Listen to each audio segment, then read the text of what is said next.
اگر وہ محنت کر کے باہر آ بھی گیا تو کچھ حاصل نہیں ہوگا، کیونکہ سیڑھیوں سے بھی اترنا ہوگا، اور اس صورتحال میں سیڑھیوں سے اترنا کوئی آسان کام نہیں ہے۔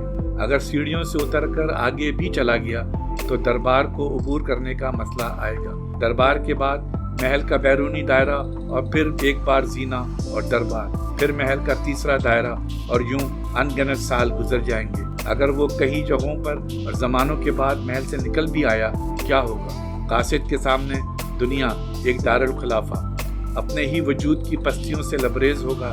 اس مقام سے کوئی کبھی نہیں گزر سکتا، چاہے وہ کسی مردہ شہنشاہ کا قاصد ہی کیوں نہ ہو۔ قلب ماہیت میٹامورفسس، یہ ایک سیلز مین کی کہانی ہے اور کافکا کی کہانیوں میں سب سے طویل۔ یہ شخص جب ایک صبح اٹھا کیڑے میں تبدیل ہو چکا تھا، ایک عظیم الحفظہ کاکروچ بن چکا تھا۔ گریگر سامسا اس شخص کا نام ہے۔ جب وہ کاکروچ بن جاتا ہے تو وہ اپنے خاندان میں تعلق کی بنیاد تلاش کرتا ہے، تو پتہ چلتا ہے کہ ان کا باہمی تعلق انسانیت تھی، چونکہ جیسے ہی اس کے اہل خاندان یہ سمجھنے لگے کہ اب وہ ایک انسان نہیں ہے بلکہ ایک کیڑا ہے، تو سب اس سے آہستہ آہستہ کنارہ کش ہونے لگے۔ ماں کے سوا ہر شخص اس سے اپنی جان چھڑانا چاہتا ہے۔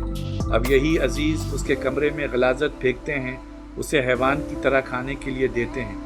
گریگر سمسا اپنی موت کے خلاف لڑتا ہے، لیکن اس کی زندگی ہی اس کی موت بن چکی ہے۔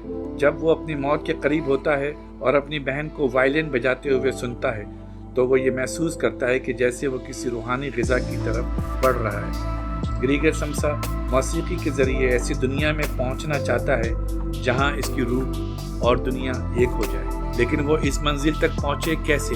چونکہ کافکا کہتا ہے کہ مقصد تو ہوتا ہے، راستہ نہیں ہوتا۔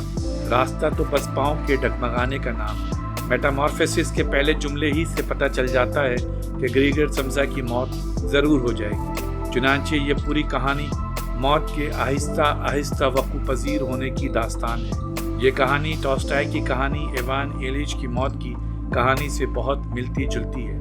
ٹالسٹائے کی کہانی موت کے بارے میں ہے اور کافکا کی کہانی کا تعلق زندگی میں موت سے ہے۔ گریگر کی کہانی کے پہلے جملے میں نظر آ جاتا ہے کہ کہانی کا نقطہ عروج آ گیا ہے۔ اس کے بعد کہانی کا زوال آتا رہتا ہے۔ 3 بار یہ زوال آتا ہے جب گریگر کہانی سے باہر نکلنے کی کوشش کرتا ہے۔ یہ 3 ذیلی نقطہ ہائے عروج ہیں۔ یہ اس کہانی کا خود اپنے ایک مخصوص فورم ہے، اور یہ مخصوص فورم خود کہانی سے پیدا ہوا ہے۔ یہ کہانی دراصل گریگر سمسا کی موت کے بارے میں ہے۔ آخر کار گریگر سمسا اپنی زندگی کی سچائی کو قبول کر لیتا ہے، جو اس کی موت کی سچائی بھی ہے، اور مرتے ہوئے روحانی روشنی اور زندگی کو پا لیتا ہے۔ اس روشنی اور زندگی کو پانے سے پہلے گریگر سمسا پر جو کچھ گزرتی ہے اس کو کافکا نے بڑی خوبصورتی سے ادا کیا ہے۔ گریگر سمسا پہلے ایک سیلز مین تھا۔ اس نے ایک تاجر کے یہاں ایسی ملازمت کر لی تھی جس نے اسے پورے معاشرے سے کاٹ کر رکھ دیا۔ خداوند، وہ سوچ رہا تھا، یہ کتنا تھکا دینے والا کام ہے جو میں نے اپنے لیے منتخب کیا ہے۔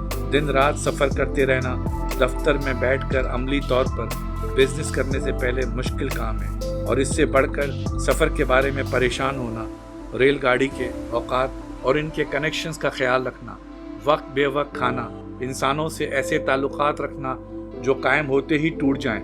لعنت ہے ایسے کام پر۔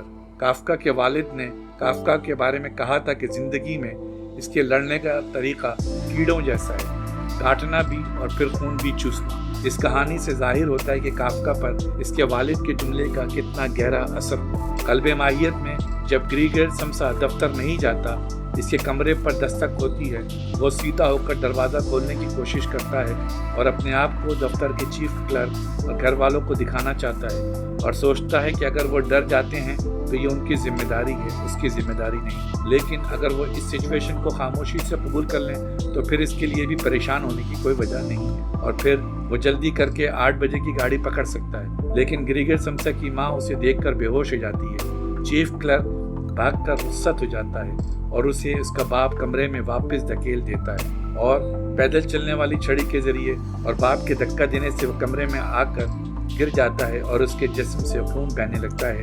دروازہ بند کر دیا جاتا ہے اور پھر خاموشی ہو جاتی ہے۔ پہلے ہی بار انسان اس کے ساتھ یہ سلوک کرتے ہیں، لیکن اب بھی وہ اس دھوکے میں ہے کہ یہ صورتحال عارضی ہے۔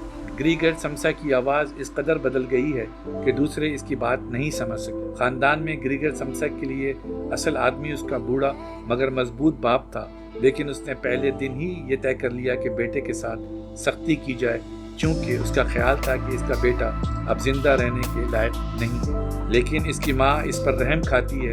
بہن بھی اس قدر بدل چکی ہے کہ چلاتی ہے کہ اسے یہاں سے چلا جانا چاہیے۔ مسئلے کا حل یہی ہے۔ ابا جان، گریگر سمسا کی بہن نے میز پر مکہ مارتے ہوئے کہا، اب ہماری زندگی اس طرح نہیں گزر سکتی۔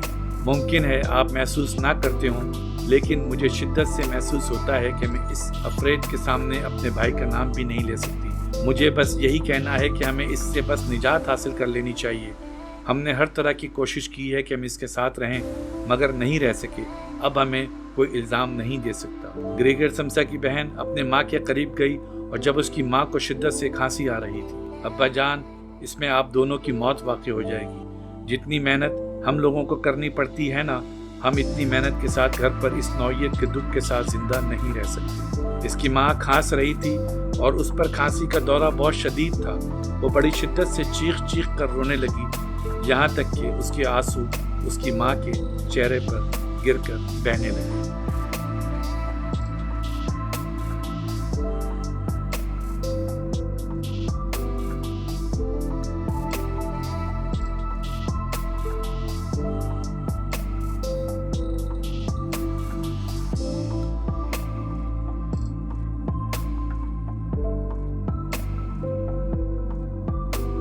ہماری ویڈیوز کو لائک اور شیئر ضرور کریں، اور اگر آپ اس چینل کے سبسکرائبر ہیں تو ہماری طرف سے شکریہ قبول فرمائیں، اور اگر آپ نے اب تک سبسکرائب نہیں کیا تو اس چینل کو فوراً سبسکرائب کر لیں اور بیل آئیکن سے notification for all per click کریں تاکہ آئندہ آنے والی ہر نئی ویڈیو آپ کو مل سکے۔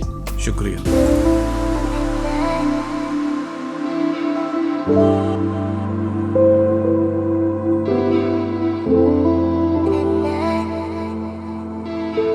Oh